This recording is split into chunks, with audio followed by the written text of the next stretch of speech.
De alguna manera, pues el objetivo es analizar las unidades de trabajo centradas en unidades fundamentales y el aprendizaje conceptual. Entonces veíamos que en la mayoría de los grupos se hicieron ejemplos ya, con el sistema esquelético y el sistema muscular, a pesar de que cada uno se le había asignado un macroconcepto o sí, un macroconcepto determinado, casi todos llegaron a utilizar el mismo tema o encontraron una relación desde esos contenidos con el macroconcepto. Entonces, esa es la idea. En el IB intentamos siempre fomentar eso. Entonces, por eso nosotros tenemos que tener en cuenta que un tema, un dato específico de, por ejemplo, saber que el cuerpo tiene 206 músculos o 262 o 301, es importante saber la cifra exacta, ¿cierto? Pero relativamente hoy en día eso ya no es un dato tan fundamental, porque mal o bien lo puedo buscar rápidamente en Google o lo puedo buscar sí, la información la puedo encontrar, pero el concepto de para qué sirven los huesos, como reserva de minerales, como soporte estructural para el movimiento, ese concepto es más importante. ¿Quién me dice eso que acabo de mencionar de la función de los huesos? ¿Qué macroconcepto sería de los que vimos ahorita? El desplazamiento.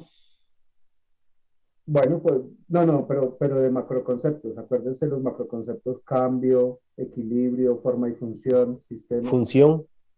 forma y función, exactamente, Gabriel. ¿Cuál es la función de los huesos?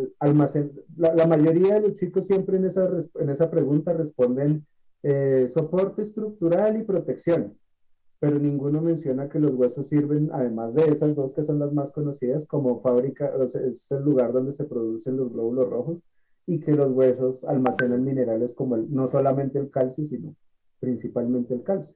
Entonces son reservas de minerales. Eh, en el proceso del embarazo las mujeres pierden calcio en los huesos y si su alimentación no es equilibrada con macroconcepto de equilibrio, es decir, no suministra la suficiente cantidad de iones de calcio, pues los huesos van a ser débiles y las piernas de las mujeres tienden a doblarse cuando la alimentación es pobre en calcio durante el embarazo. ¿Por qué? Pues porque la criatura, sus huesos están creciendo, ¿sí? El concepto de que la criatura, los huesos están creciendo sería un macroconcepto de cambio, sistemas, equilibrio, cambio, ¿verdad?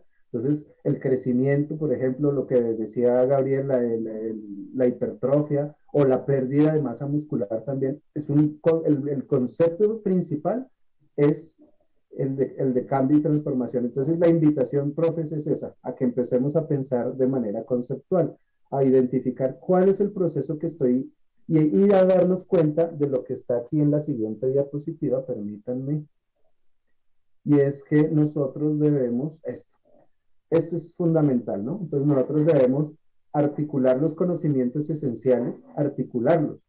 ¿Sí? Se dieron cuenta que hubo 3 o 4 conocimientos esenciales en esta explicación que di ahorita: el conocimiento esencial de cambio, el conocimiento esencial bueno, se me fue, Función. ¿cuál, Gabriel? Perdón. Forma y función. Forma y función, exacto. ¿Ya? Entonces, siempre debemos estar buscando que la forma en que enseñemos esté destacando cuál es el concepto que allí subyace, porque los conceptos son fundamentales, ese tipo de conceptos son fundamentales y no son muchos, son máximo unos 8, 10 conceptos, pero asociados a ellos y entre ellos, pues hay varios. Y todos nuestros contenidos temáticos, sistema muscular, lo de aprendizaje, psicología del deporte, todas esas cosas que tenemos ahí en la guía, de alguna manera están representando o están haciendo parte de algún macroconcepto. ¿Sí? Y ahorita en lo que vamos a ver ya propiamente en esta sesión, que es una corrección de examen, van a ver cómo es de vital importancia. Muchas veces nos dedicamos a ponerles exámenes de años anteriores, a que hagan prácticas, a que respondan preguntas, a que repasen temas. Perfecto, válido, no estoy diciendo que esto esté mal, hay que hacerlo. Pero si nosotros nos enfocáramos más en la comprensión conceptual, sería mucho más fácil para ellos obtener excelentes resultados, muy buenos resultados, porque además no estarían perdiendo el tiempo memorizándose cosas que realmente no necesitan memorizar y sí estarían dedicando más tiempo al desarrollo de habilidades que les van a ser más útiles a la hora de responder las preguntas que vamos a ver ahorita en el examen. Entonces, primer punto de eso que es importante para nosotros generar nuestro enfoque basado en conceptos es articular los conocimientos esenciales. ¿Cuáles son los conocimientos esenciales? Esos que les mencioné, cambio, transformación, equilibrio, bueno, en fin, están en la guía y de todas maneras al final yo les voy a subir todo un documento para que ustedes también puedan tener ese recurso de ayuda, ¿no? Porque va a ser una ayuda a la hora de planificar. ¿Por qué debo tenerlos en cuenta? Si yo los abordo a lo largo de mi año y medio o 2 años de clases que tengo con ellos, abordo esos conceptos fundamentales y estoy seguro de que ya abordé los 5, los principales, puedo estar tranquilo que aunque quizás por cosas de la vida que siempre nos pasa en este trabajo de la docencia, no alcance a cubrir todos los contenidos, ojo lo que estoy diciendo, no los conceptos, sino los contenidos, pero yo trabajé los distintos conceptos, puedo estar relativamente tranquilo de que ese estudiante está preparado para presentar una prueba. Obviamente, pues le faltan los contenidos que no di, yo tengo que hacer lo posible antes de que llegue al examen. No puede llegar al examen sin haber visto un contenido, pero quiero que se me entienda en el sentido que más que privilegiar la memorización y la absorción de contenidos puntuales, lo importante aquí es que los estudiantes puedan entender los conceptos, conocimientos esenciales. Y aquí, mis queridos profes, pues un examen de conciencia, una autorreflexión, a nosotros nos cuesta, tenemos, o sea, yo ahorita lo digo con una facilidad porque pues lo he estudiado, lo he visto, lo he trabajado. Ustedes quizás lo han hecho, pero no lo han hecho de manera consciente o explícita. Entonces, a partir de ahora hay que empezar a hacerlo mucho más conscientes de que tenemos que buscar cuál, cuáles son los conocimientos esenciales que debo trabajar en mi asignatura y qué temas, ahí sí, lo que yo debo ver a la hora de planificar esas unidades es qué temas me sirven para desarrollar ese conocimiento esencial. ¿Alguna pregunta, algún aporte en este momento hasta aquí? Sí, Nicolás, si me permite. Sí, claro, Gabriel, sí, Sí, Gabriel. sí. También creo que se suma a que los chicos puedan tener esta comprensión conceptual del currículo de ciencias del deporte. También se suma o se sumaría las definiciones o las descripciones de los términos de instrucción, ¿sí? Ah, sí, ¿No? para allá vamos, justamente, muy Así es, bien. ¿no? Justo para poder sumar y que ellos también Eso.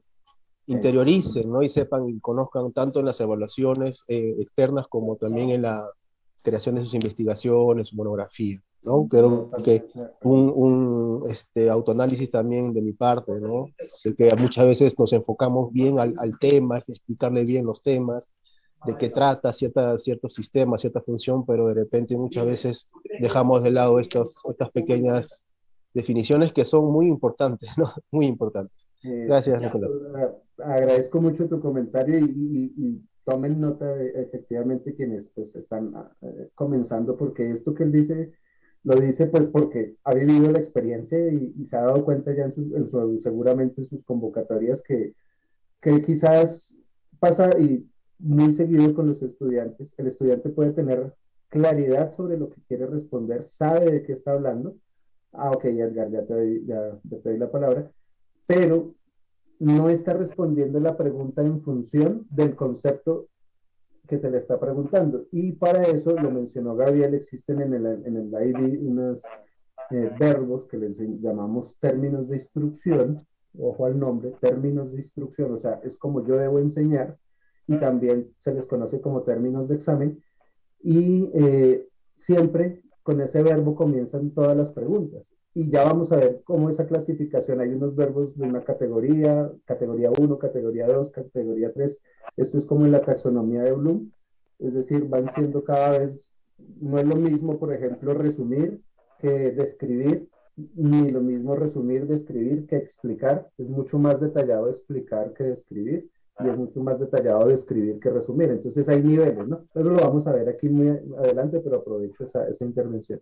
Ella, cuéntanos. Gracias. Bastante interesante la forma como usted lo está planteando y la forma metodológica como está desarrollando este tema, ¿verdad? Que está quedando bastante claro. Y el aporte sería, o aporte, o de repente a manera de pregunta también, yo creo que esto lo podemos considerar aquellos que estamos como asesores de monografía, por ejemplo, ¿no? ¿Cómo podemos explicar los conceptos en los trabajos de investigación? Yo creo que eso también nos ayudaría a ellos orientarlos para que tengan una mejor estructuración en su investigación. Excelente, excelente. Gracias. Excelente porque, y qué pena que te interrumpa así, pero, o sea, lo digo porque me siento satisfecho de que eso es lo que yo quería transmitir. Justamente los procesos de investigación, de indagación, que son la evaluación interna y la monografía, van a ver ustedes cómo se potencia la calidad de esos trabajos cuando los muchachos piensan de manera conceptual y no de manera, digámoslo, llamémosla, la voy a llamar teórica. ¿Sí? No estoy diciendo que hay que eliminar la teoría, ojo con eso tampoco. La teoría es necesaria y en las ciencias yo no puedo ir por la calle pensando que es lo mismo un hueso que un músculo. No, ¿sí? Pero, pero de nada me sirve saber eso si yo no entiendo los conceptos fundamentales que están relacionados allí. Por ejemplo, yo me puedo memorizar que la mitocondria es el organelo que produce energía en la célula, ¿cierto? Pero, y eso se lo memoriza cualquier estudiante que haya pasado por un bachillerato y pase por un curso de biología, no necesita estar en ciencias del deporte. Partes de la célula, mitocondria, aparato de Golgi, ribosoma, etc. Pero la función de la mitocondria, cómo se relaciona con la forma, que tiene unas crestas internas que son una doble membrana, que las crestas internas tienen muchos pliegues, porque entre más pliegues, pues hay más posibilidades de colocar ahí proteínas de membrana. Entonces, ahí yo estoy hablando de forma, función. La forma de la mitocondria está relacionada con su función, porque entre menos espacio y más unidades de producción de energía, pues más eficiente, ¿cierto? Y si ahora yo hablo de, por ejemplo, las contracciones de el entrecruzamiento en los sarcómeros, ¿sí? Las líneas Z, las bandas Z, la línea I, bueno, todo esto que vemos cuando vemos contracción muscular, ahí también estamos viendo cambio, equilibrio, transformación, o sea, todos esos conceptos, pero no los dejemos de manera implícita que el estudiante los descubra, sino ayudémoselos a identificar. Miren, siempre que hablemos de cualquier tema, de cualquier contenido que estemos haciendo, metámonos por el concepto. De esa manera, cuando el chico ya está frente al momento en que tiene que pensar su investigación individual o ha decidido hacer su monografía, dice, yo quiero trabajar sobre el concepto de cambio que se manifiesta cuando entre dos tipos de entrenamiento, uno no voy a decir una barrabasada, pero usted me corrige, uno isométrico y uno no isométrico, ¿sí? Entonces, estamos más seguros de que el chico va a llegar a un nivel de desempeño alto. ¿Por qué? Porque está mirando es cómo atacar el concepto y la excusa para entender ese concepto de transformación o ese concepto de equilibrio es el tema de entrenamiento deportivo o el tema de nutrición, cómo afecta, por ejemplo, la dieta keto versus la dieta paleo y la dieta no sé qué cosa, ¿cierto? Entonces, tres tipos de dieta. Repito, estoy diciendo algo al azar, pero él está viendo desde el tema de equilibrio o desde el macroconcepto de equilibrio o desde el macroconcepto de sistema y eso, para retomar el aporte de Edgar, le da al estudiante de hecho la forma ya de abordarlo. Puede que el estudiante no sepa exactamente cómo va a hacer la investigación, pero muy seguramente ya le va a plantear a usted como profesor, profe, es que yo quiero comparar tres tipos de dieta para ver cuál de las tres es más equilibrada, concepto de equilibrio, o cuál es más adecuada para cierta práctica deportiva, o cuál es más, etcétera, para la razón que sea. Pero sí se dan cuenta que es más fácil estructurar sobre los conceptos que sobre los contenidos. Entonces, esa es la idea. Bueno, movámonos porque si no, no nos alcanza, pero muchas gracias por sus aportes y exacto, muy, muy puntuales. Entonces, lo que decía Gabriel es importante. ¿Por qué? Porque yo he modificado el orden de las sesiones. Además, porque pues en este se supone que ustedes ya cuentan con algo de experiencia, si hayan presentado ya una convocatoria o no, digamos que algo ya más o menos conocen, entonces voy a ir pasando por acá, perdón, porque por aquí se vino el aguacero y el ruido no nos va a dejar, bueno, ya. La evaluación externa. Entonces, miremos esto de la evaluación externa, ¿no? ¿Qué objetivos tengo para esta sesión? Identificar cómo es la evaluación interna, qué componentes tiene, Niveles de los objetivos de evaluación también, que era lo que les decía ahorita, que no es lo mismo resumir, eh, describir y explicar, ¿cierto? Vamos a hacer un ejercicio rápido en lo que nos da el tiempo de corrección de exámenes y les voy a hablar acerca de la corrección electrónica también. Entonces, permítanme, avanzamos acá. No, antes de esto, permítanme, salimos de la presentación y les presento, yo creo que igual ustedes pues ya la conocen, la han manejado, dependiendo si utilizan Zoom o han utilizado Google Meet.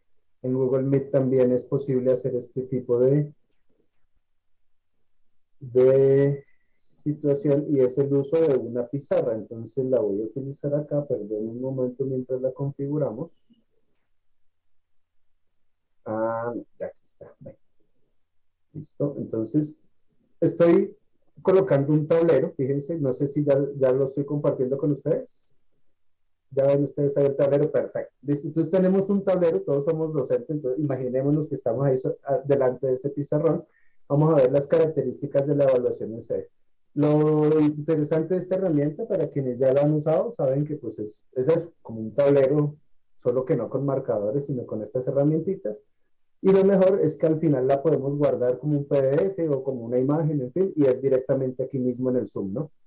Entonces, cuando hablamos de evaluación en ciencias del deporte, el ejercicio y la salud, debemos hablar de los componentes de evaluación. Y los principales componentes de evaluación que nosotros tenemos acá son la evaluación interna y la evaluación externa. Permítanme, hacemos por aquí una flechita. ¿Listo? ¿Qué significa evaluación interna? Que usted como profesor de ciencias del deporte, el ejercicio y la salud está evaluando a su estudiante.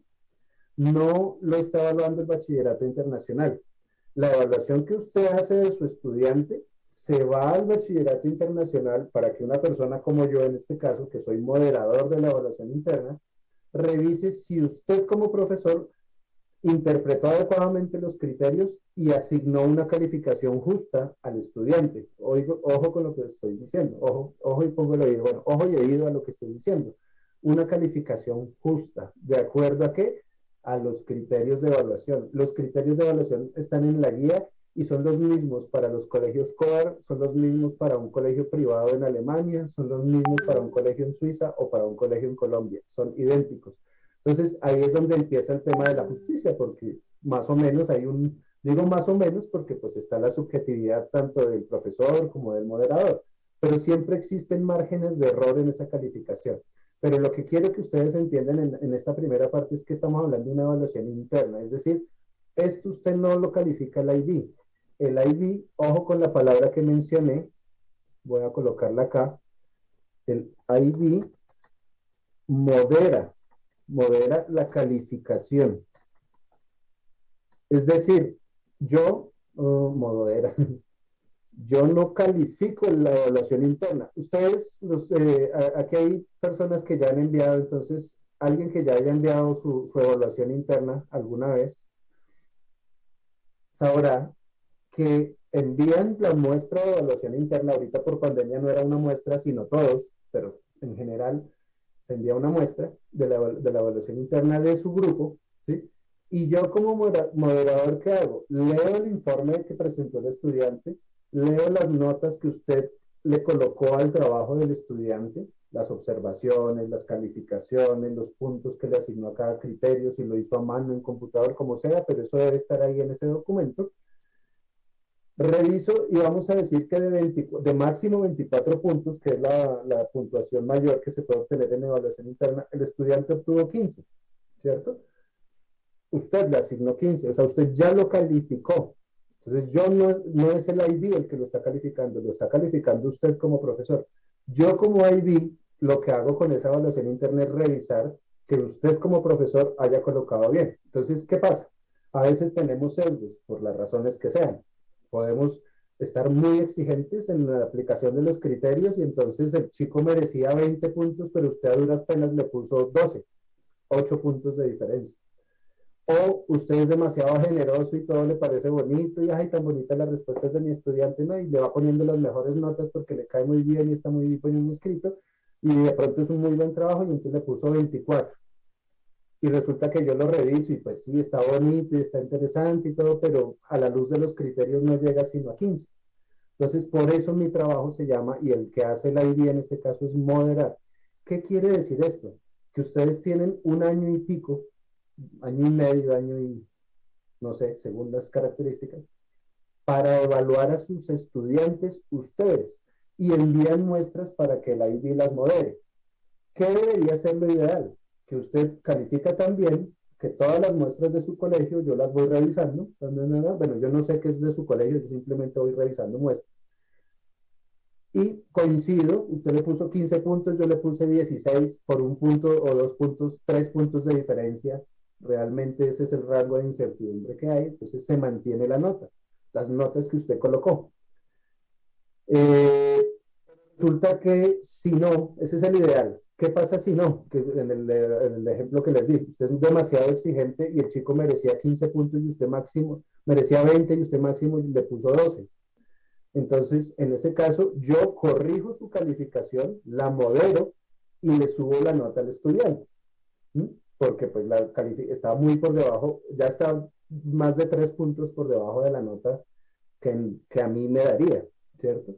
Y si por el contrario usted es demasiado generoso y yo veo que le está regalando nota, pongámoslo en esos términos, entonces yo modero la nota para que le bajo la nota a su estudiante. ¿Se dan cuenta de lo importante que es este proceso de evaluación interna? Sobre todo porque si lo miran, en este caso, más que estar evaluando al estudiante, estamos evaluando al profesor. No estoy diciendo que la ID evalúe al profesor, pero de alguna manera, entre menos me tengan que moderar mis notas, implica que estoy interpretando los criterios de evaluación bien y significa que estoy calificando bien. Y eso para mi coordinador y para mi colegio pues es significativo, sea privado, sea público, lo que sea. Para el ministerio pues ojalá que no nos tuvieran que corregir ninguna de nuestras notas. Y que si nos las tienen que corregir al menos sea siempre para subirles. Distinto que si siempre que nos tienen que corregir sea para bajar la nota.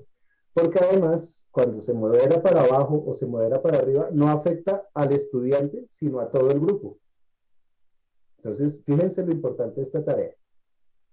Y es evaluación interna, entonces significa que no es como la monografía. Mucha gente las compara, ya no, es que la evaluación interna es una monografía pequeña. No, la evaluación interna es una cosa, la monografía es otra. Se parecen en que son procesos de investigación, ¿sí? Experimentales, basados en datos, simulaciones, todo lo que ustedes quieran, pero no son lo mismo. Entonces, la evaluación interna tiene perdón, no, esto no. La evaluación interna, perdón, quito esto de acá. Vamos a dejar quitar. Ya, ahora sí. Entonces, la evaluación interna es evaluada por criterios. Primero. Segundo,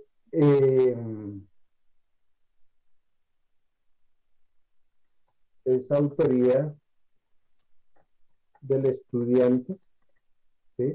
Nosotros asesoramos la idea de investigación, pero ojo, nosotros no asesoramos la idea de investigación dándole el tema de investigación al estudiante. Nosotros, el IB nos pide que evaluemos lo que le hemos enseñado. Entonces, ¿qué voy a evaluar en una evaluación interna? Conocimientos, ¿sí? Conceptos fundamentales, pero habilidades de laboratorio, técnicas. Entonces, ¿cómo se obtienen datos en el deporte? Nosotros, ¿cómo obtenemos datos fisiológicos? ¿Cómo medimos velocidad de reacción? Es decir, todas las posibles formas de obtener datos en las ciencias del deporte son las habilidades que nosotros deberíamos, o al menos, no, si no todas, pues un plan de trabajos prácticos que abarque eso. Entonces, en mis talleres yo siempre hago la analogía de un curso de cocina con una evaluación interna. Cuando usted toma un curso de cocina, le enseñan cuáles son los instrumentos, qué se puede calentar, que no sé, lo de vidrio, lo de metal, bueno, etcétera, etcétera. Después, cuando ya aprende los instrumentos, le enseñan las recetas, las preparaciones, frito, horneado, sudado, en fin. Y luego ya vienen ahí sí, perdón, las recetas. Entonces, paella, comida mexicana, comida peruana, ceviche, bueno, qué sé yo, ¿cierto? Las distintas recetas. Y al final, para graduarse de chef, a usted le dicen, bueno, Luis, hágame el favor y cocine un plato en donde usted demuestre que sabe las técnicas, alguna de las técnicas que aprendió y donde pueda demostrar una comprensión conceptual. Entonces, por esas razones que nuestros estudiantes tienen que llegar solos allá, nosotros no les podemos estar dando los temas. ¿Por qué les cuesta trabajo? Eso lo vamos a hablar mañana en la sesión de cómo facilitar la evaluación interna. Pero por lo pronto, la idea es que yo tengo que evaluar al estudiante. Entonces, cuando el estudiante me dice, profe, es que ¿usted qué tema me sugiere para evaluación interna? Pues cualquiera de los de la guía. Ahí eso ya es un indicativo para uno de profesor, empezar a ver qué pasa con ese estudiante que está perdido y que todavía no logra entender algunos conceptos, porque desde que ya tenga claro al menos uno, ahí ya puede empezar a investigar, ¿no? Y obviamente depende de los laboratorios, de la cantidad de prácticas que ellos puedan hacer, porque entre más prácticas ellos puedan hacer, más aprenden cómo tomar datos, por ejemplo, de biométricos, cómo analizar una prueba de esfuerzo físico, como tantas otras cosas que se pueden hacer, que dan datos cuantitativos que permiten medir variables, ¿cierto? Entre más experiencias de estas tengan los estudiantes, pues menos trabajo les va a costar imaginarse, no, pues yo aprendí a medir el índice de masa corporal. Entonces ahora voy a comparar el índice de masa corporal de los COAR de 3 regiones distintas, una de la Amazonía, una de la costa y una de la sierra, y voy a ver si los estudiantes de esas 3 regiones, bueno, qué sé yo, pero ya aprendí una técnica, o sea, ya tiene cómo medir la diferencia entre las masas corporales en 3 regiones distintas del país de 3 tipos de atletas. ¿Sí? ¿Sí ven que no es tan difícil armar una investigación? ¿Por qué? Porque estoy pensando de manera conceptual. Y segundo, porque si el estudiante ya aprendió una técnica, no tienen que ser técnicas muy complejas. Lo importante es que sean técnicas que permitan obtener datos suficientes y pertinentes, que permitan procesar datos. Entonces los chicos tienen que aprender a diseñar experimentos. ¿Cuál es mi variable dependiente? ¿Cuáles son mis variables independientes? Si voy a mirar el efecto de la altitud sobre el entrenamiento en el fútbol, y entonces voy a comparar deportistas a nivel del mar en Lima contra estudiantes, sí, deportistas en Arequipa. Entonces todo eso tengo que ver, cómo lo va a medir, cuál es su variable dependiente, pues no sé, el ritmo cardíaco, entonces el ritmo cardíaco de qué va a depender, de la altura o de y cuáles son las variables que voy a controlar, la intensidad del entrenamiento. Pero eso, y en esto quiero llevarlos a la conciencia, pues no es fácil de que se les ocurra a los estudiantes si no es algo que ellos estén haciendo continuamente. Si ellos no están diseñando experimentos casi que cada clase, así sean sencillitos, pero que les permitan medir ciertas variables, identificar la variable dependiente, identificar el control de variables, pues cómo van a llegar a media investigación. Entonces, mi trabajo es, como docente, es elaborar un plan de trabajos prácticos que lleve a los estudiantes, ahora sí me devuelvo aquí al pizarrón, a esto, a que al final ellos me sorprendan a mí como profesor y me digan, profe, usted me enseñó a hacer estas mediciones. Entonces, ahora yo voy a hacer esta prueba en donde, por ejemplo, voy a medir la rapidez de la contracción muscular después de haber sumergido la mano durante X tiempo a una temperatura de 5 grados, de 10 grados, de 15 grados y de 20 grados. Entonces, él ya sabe que tiene la variable dependiente, es la velocidad de contracción, o si tengo un aparato para medir la fuerza, un dinamómetro para medir la fuerza de contracción de los músculos de la mano. Entonces, ¿sí? Ya sé que puedo medir. ¿Cuál es mi variable dependiente? La velocidad o la fuerza de contracción. ¿Cuáles serían las variables independientes? La temperatura. ¿Y cuáles son los niveles? Pues él determina que son 5 grados, 10 grados, 15 grados, 20 grados centígrados y va a medir en cuál de esos. Con eso ya tengo una evaluación interna. De hecho, esa es una práctica más o menos común, esa que les estoy diciendo, sumergir, porque pues el efecto de la temperatura sobre la contracción muscular es un concepto ya conocido. Y afecta. No es lo mismo, por ejemplo, en los deportes de invierno, pues la gente tiene que estar abrigada porque si no va a tener calambres. Nadar en el agua congelada, en el mar abierto, en el Atlántico, pues sí, tiene sus riesgos. Entonces, ese tipo de conceptos es importante que los chicos los vayan manejando, pero a ellos no se les van a ocurrir de la nada. Si ustedes no proponen trabajos prácticos sencillos que les permitan obtener datos, pues a ellos no les va a surgir fácilmente ideas de investigaciones y vamos a caer en algo que la IB no quiere y es que terminamos ayudando más de la cuenta, dándoles las ideas de investigación, haciéndoles casi que el trabajo, dándoles cuáles son las variables y ellos se acostumbran. Y entonces, ¿dónde está el reto cognitivo? ¿Dónde los estamos?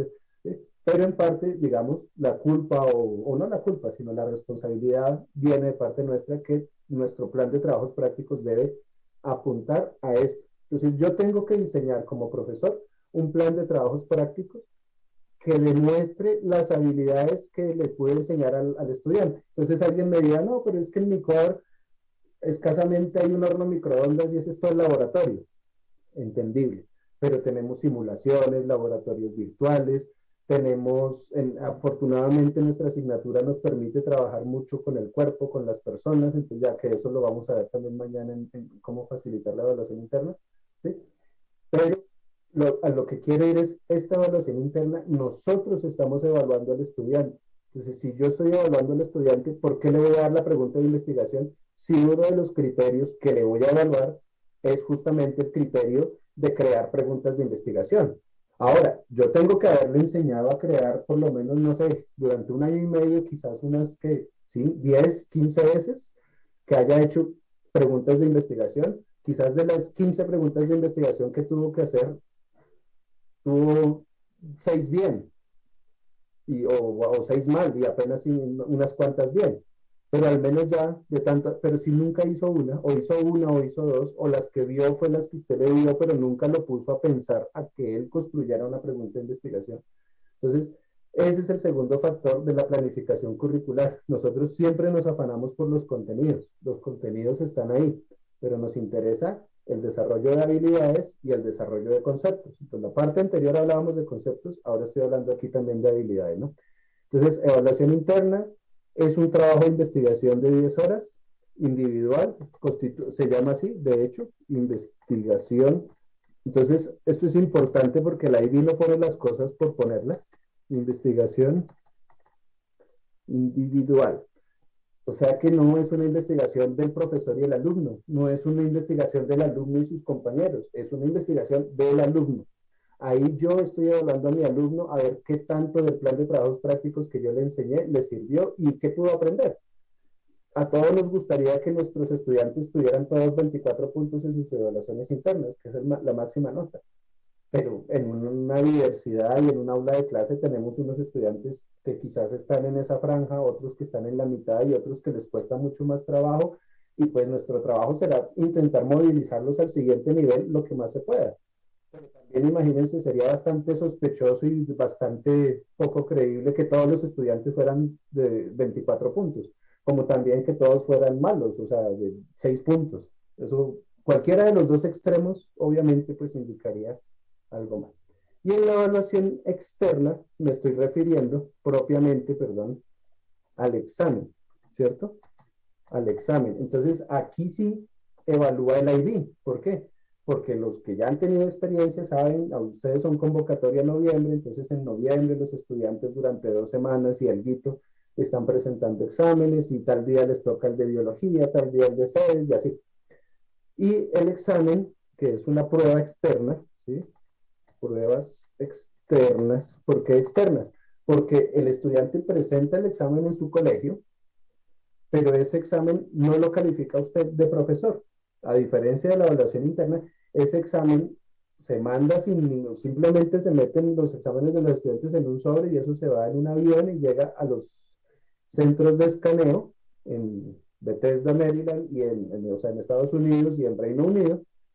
Y de allí a los examinadores les llegan los exámenes en formato electrónico. Antes nos los hacían llegar en físico, pero ahora llegan en formato electrónico y empiezan a corregirse con esquemas de calificación como el que vamos a trabajar ahorita. Existen 3 pruebas externas, la prueba 1, la prueba 2 y la prueba 3, ¿cierto?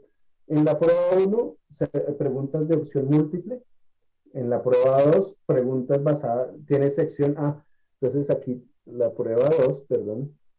La prueba 1 son solo preguntas de selección múltiple. En la prueba 2 Eh, son preguntas basadas en datos y tiene sección A y sección B.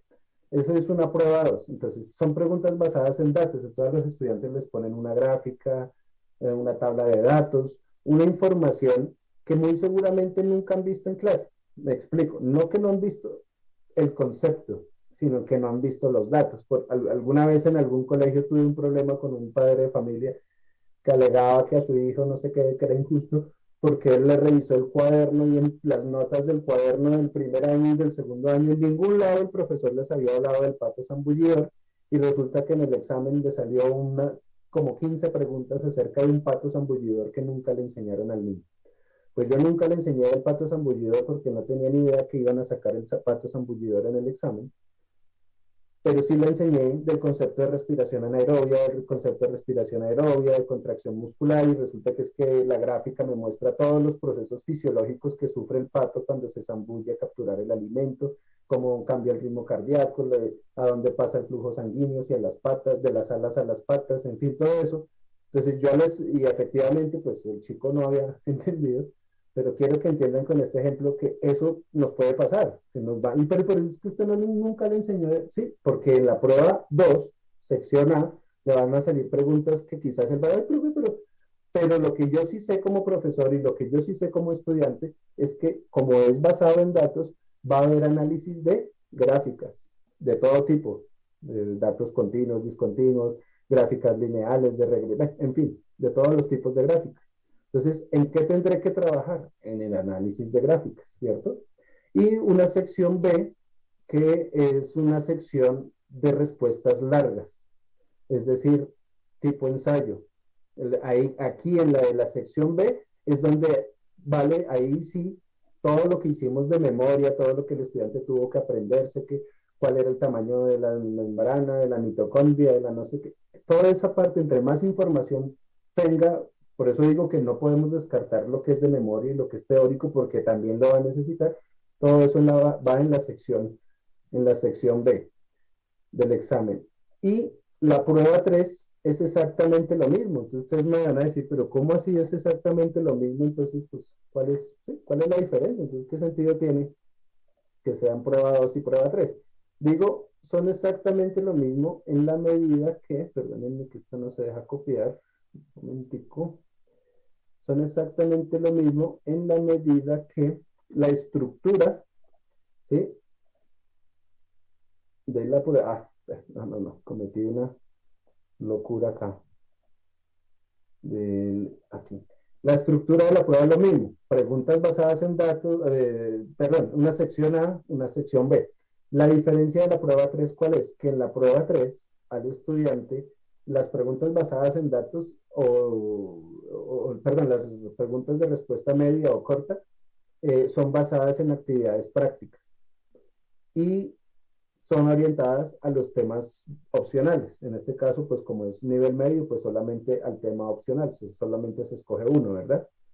Entonces, eso es la prueba 3. Es el mismo esquema de la prueba 2, pero dedicado a esa parte. Entonces, ahora sí permítanme, voy a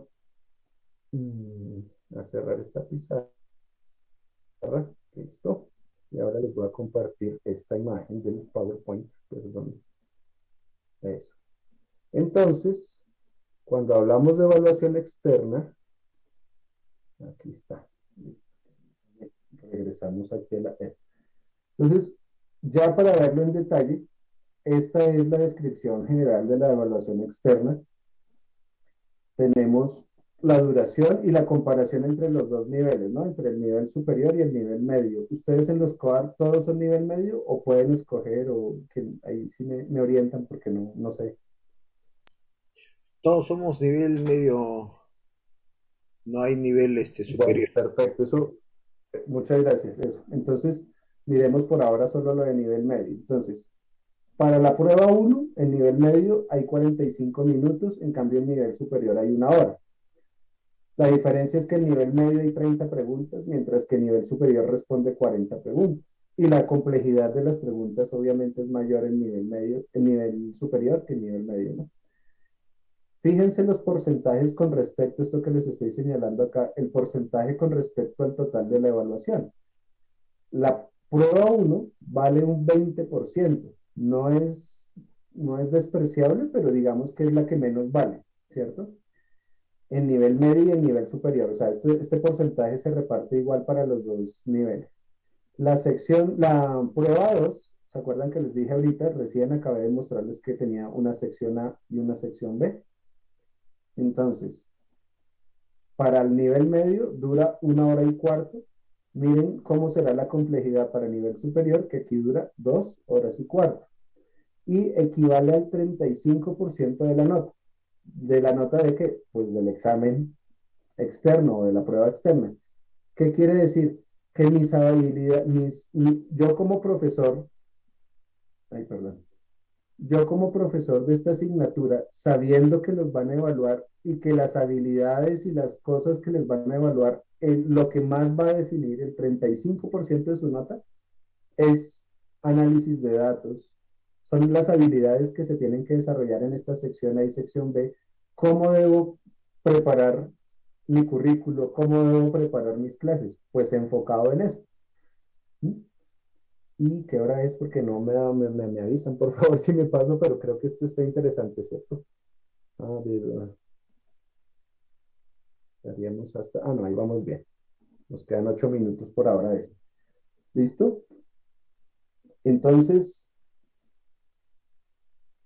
por eso vamos ahora sí a la siguiente diapositiva. Perdón, que se me quedó aquí congelado esto. Nicolás, Sí, sí, dime. Gabriel, Gabriel. la consulta es los cambios que ha habido con respecto a la prueba 3 a las evaluaciones internas eh, que este año se está dando. ¿A qué responde todos estos cambios, Nicolás? Muchas gracias, Gabriel. Bueno, para pues, ustedes que han vivido los cambios, pues no, ya no son nuevos en esto, pues por el tema del IB, del IB, del COVID, fue necesario replantear el tema de evaluación porque justamente se han dado cuenta que hablábamos de cosas prácticas y pues sin laboratorios en el colegio, sin los estudiantes poder ir a los laboratorios y se dificultó. Entonces, por un lado, se tomaron determinaciones y como les dije ahorita, como la prueba 3 evalúa habilidades prácticas, pues se tomó la decisión de en los exámenes no va a la prueba 3. Estoy casi seguro que para noviembre los estudiantes solamente van a tener prueba 1 y prueba 2. Pero esto no quiere decir que la prueba 3 se eliminó. Eso es por esta convocatoria. A partir de la siguiente ya vuelve todo a la normalidad y vuelve a haber prueba 1, prueba 2, prueba 3 y nuevamente ya no se van a calificar no se van a moderar, perdón, no calificar, sino no se van a moderar todos los trabajos de un colegio, sino solamente una muestra representativa, ¿no? Volvemos a lo que había antes. Entonces esos cambios obedecieron, o sea, son en respuesta a la emergencia del COVID, al confinamiento y a lo que eso significa en muchos colegios. Entonces digamos que la IB eliminó algunas de sus pruebas o las modificó, en fin. Y como les digo, básicamente la prueba 3 mira ahí lo dice, son preguntas de respuesta corta sobre las opciones y sobre la parte experimental, entonces decidieron retirarla, pero temporalmente, a la siguiente convocatoria, con toda seguridad, si el tema de la pandemia o cualquier otra enfermedad no nos confina nuevamente, pues lo más seguro es que ya todo vuelve a la normalidad y pues la normalidad es esta, ¿no? 3 pruebas, 1, 2 y 3, con estas características de duración y lo que me decía Gabriel, sí, no, bueno, el aporte que me hacen ahorita, discúlpenme que olvidé, es el tema de los objetivos de evaluación 1 y 2 y las preguntas de las pruebas 2 y 3. En la guía, ustedes tienen estos objetivos de evaluación. O sea, esto es sacado de la guía. Esta diapositiva es sacada de la guía. Esto que está acá, esta convención, OE1 significa objetivo de evaluación 1. Y tenemos, de hecho, 4 objetivos de evaluación. Perdón, Nicolás, ¿estás presentando? Porque no se nota así. No, Sí. no sale. Ay, perdón, sí, estaba presentando. Muchas gracias, gracias por avisarme porque yo juro que estoy presentando acá y a ver, ¿qué pasó? Claro, ya ahora sí. Perdón, perdón. Listo. Ahí ya se ve el PowerPoint. Así. Ah, bueno, Sí, perfecto. sí, ahora Muchas sí. gracias. Qué pena, qué pena. Yo juraba que les estaba mostrando los objetivos. Esto sí lo alcanzaron a ver, ¿sí? Esta tabla. No la habían visto antes. Bueno, esta era la que yo hablaba de nivel medio, nivel superior, el tiempo, claro. Y debieron haberme Un poco, interrumpido. no se lo vi. Hablé sin contexto. Esto es prueba uno, prueba 2, prueba 3, nivel medio, ¿sí? Las distintas características. Bueno, igual ahí se las voy a dejar también. Y ahora sí la que les estaba mostrando que es esto. Entonces, objetivos de evaluación. Les digo, están en la guía, esto es acá de la guía. Tenemos el grupo uno 2 y 3, ¿sí? Y básicamente, fíjense los objetivos que tenemos. En el objetivo de evaluación uno, demostrar conocimiento y comprensión. Y se acuerdan que dijimos que íbamos a enseñar las comprensiones conceptuales. Entonces, conocimiento y comprensión de hechos, conceptos y terminología, metodologías, técnicas pertinentes y demostrar que conocen la forma de comunicar la información científica del área de las ciencias del deporte, ¿no? Eh, el objetivo 2 es básicamente lo mismo, pero no solamente que conoce y comprende, sino que es capaz de aplicar. Y el objetivo 3 lo mismo, pero aquí ya hay una adición y es que es capaz de formular, o sea, propone, analiza y evalúa hipótesis, preguntas de investigación y predicción. Entonces, esto nos está dando la orientación pedagógica que necesitamos, profe. Aquí nos están diciendo a dónde tenemos que llegar. Tenemos que llegar a que nuestros estudiantes sean capaces de desarrollar estos objetivos de evaluación 3, que sean capaces de formular, analizar y evaluar hipótesis, que sean capaces de formular, analizar y evaluar preguntas de investigación, sean capaces de predecir, de diseñar un experimento y decir, no, es que si voy a hacer esto, entonces lo más seguro es que a la altura de Arequipa la frecuencia cardíaca sea mayor, pues lo puedo predecir porque, ¿sí? Porque hay una serie de conocimientos previos que me indican que eso como lo más seguro es así. Deben ser capaces de formular, analizar y evaluar metodologías y técnicas pertinentes, lo que les decía ahorita de las recetas de cocina, y deben ser capaces de formular, analizar y evaluar explicaciones científicas. Entonces, esta es nuestra meta, profes. Por eso es que nuestra asignatura es tan difícil, porque lo que debemos evaluar y lo que les evalúan y miren lo que dice aquí arriba este título, es aproximadamente, perdón, aquí está el indicador, 50%, miren, 50% de todas las preguntas del examen están basadas en objetivos de evaluación 3. O sea, la mitad del examen los están poniendo a sus estudiantes a que formulen, analicen y evalúen preguntas de investigación o analicen metodologías.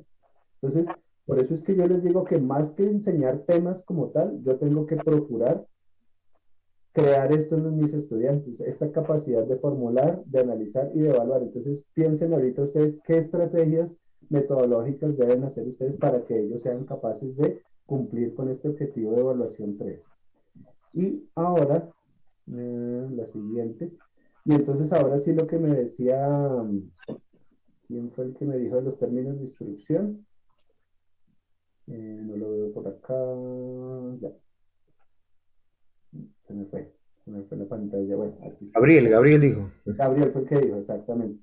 Entonces, miren cómo están. Cada objetivo de evaluación crece en complejidad, ¿no? Es mayor o menor en complejidad. Entonces, aquí es demostrar conocimiento y comprensión, el objetivo 2 es aplicación y el objetivo 3 ya es formulación, análisis y evaluación. ¿Sí? Son más elevados los del objetivo 3. Y a su vez, estos objetivos tienen relación con esto que se llama términos de instrucción. Todas las preguntas de los exámenes del IB, no hay una pregunta que sea así, comienzan o en alguna parte de su enunciado tienen un objetivo de evaluación. Entonces, no solamente es importante que el estudiante identifique cuáles son de tipo y el profesor identifiquen cuál término de instrucción es de tipo uno, es de tipo 2 o es de tipo 3, ¿sí? Lo importante es que sepa qué pide cada cosa. Entonces, Gabriel decía, es que uno les puede enseñar algo, no sé qué, pero a la hora de contestar en el examen, aunque contestó algo que está bien en lo teórico, no responde la pregunta que le están haciendo. Entonces, si a mí me dicen evaluar, ¿qué significa evaluar? Evalúe la tasa de respiración, de la tasa de contracción muscular en la gráfica que se ve ahí. Entonces, la gráfica él nunca la vio en el año y medio de clase, pero él sí debe saber evaluar una gráfica o evaluar una tendencia, ¿cierto? Entonces, ¿sobre qué debo trabajar yo todo el tiempo? Sobre estos términos de instrucción, que ellos lo sepan, que sepan qué es resolver, qué es elaborar, que sepan que cuando les están haciendo una pregunta que comience o que contenga alguno de estos términos de instrucción 3, el nivel de respuesta es un nivel muy elaborado. Que en cambio, si me dicen solamente enumerar, pues, ¿cuántos de las contracciones estuvieron por encima del umbral? Uno cuenta y, 10 puntos, ya, las enumeró. O mida la longitud del sarcómero en la microfotografía. Entonces, y calcule el tamaño real. Entonces, él la mide ahí. Son cosas mucho más sencillas. No digo que fáciles, pero más sencillas que, por ejemplo, elaborar, reducir. Y esto es importante porque determina la forma en que los estudiantes van a poder responder su pregunta de la manera más coherente posible. Entonces, permítanme acá. Ya pasamos a la sesión 4. ¿Qué es esto de la corrección electrónica? Entonces yo les decía que el examen es externo. ¿Por qué? Porque ustedes no lo califican. Es más, el día del examen el profesor de ciencias del deporte no puede estar por ahí cerca de la sala donde toman el examen, ni siquiera, ¿sí? Y los estudiantes responden su prueba 1, su prueba 2, su prueba 3, y eso se envía a los centros de escaneo. Aquí lo dice, ¿no? Los colegios envían los exámenes a la IB, se escanean y se ponen a disposición de los examinadores. Aquí fíjense que el nombre sí es examinador, no moderador, porque yo no voy a modificar su nota porque usted no lo ha calificado. Nadie ha calificado ese examen. Ahí sí soy examinador porque yo soy la primera persona que ve ese examen y que lo va a calificar. ¿Y cómo lo califico? Con un esquema de corrección que ya vamos a ver. Para garantizar una corrección coherente en toda la convocatoria de exámenes, incluyen exámenes de control previamente corregidos entre las muestras que descarga cada examinador. Entonces, a mí como examinador me asignaron 100 exámenes, pruebas 2, o yo por ejemplo soy examinador de la prueba 2. Entonces, yo voy calificando, ¿sí? Y resulta que como eso es electrónico, cada vez que yo envío uno que ya terminé, ¿sí? Se sube, o puede ser que ese ya estaba calificado por mi examinador jefe, y entonces ellos cómo hacen para saber que yo sí estoy calificando bien. Pues cuando mi examen sube, yo le puse 45 puntos, vamos a suponer, y el moderador le puso 50. Entonces, yo fui demasiado estricto, algo parecido a lo que ocurría ahorita con la evaluación interna, pero digamos hay un margen de tolerancia. Si estoy en el margen de tolerancia, sigo calificando. Si salgo del margen de tolerancia, me detienen, hacen que revise mi forma de calificar, algo, no estoy comprendiendo de pronto algunas de las respuestas o del esquema de corrección, me liberan y nuevamente sigo calificando. Si por tercera vez cojo una semilla de estas, una muestra de estas mal, ya no sigo calificando. Y sigue calificando otro que sí lo esté haciendo, digamos, bien o que esté más ajustado a los rangos. Entonces, eso es a lo que se refiere esto del proceso, digamos, estandarizado, ¿no? Y antes de empezar a calificar, uno tiene que estandarizarse. Y los límites de calificación ya se establecen, bueno, una vez terminado el proceso. Entonces, permítanme un segundo. Como esta sesión ya va a terminar y fue muy teórica de mi parte, pero pues esto creo que era algo supremamente necesario. Permítanme un segundo que se trabó esto. Ya, perdón. Ya, estamos acá.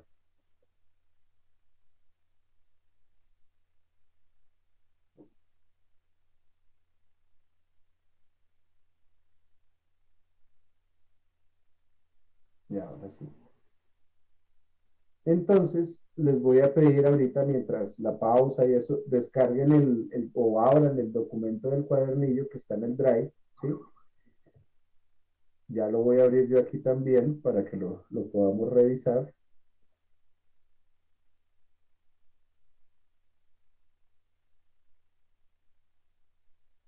Y nos vemos en 15 minutos, o sea, a las 40, a las 2:50. Si les parece, comenzamos con el documento del cuadernillo, ¿listo? Entonces, por favor, vayan, dense una vuelta, descansen, estiren las piernas y en 15 minutos nos vemos por acá.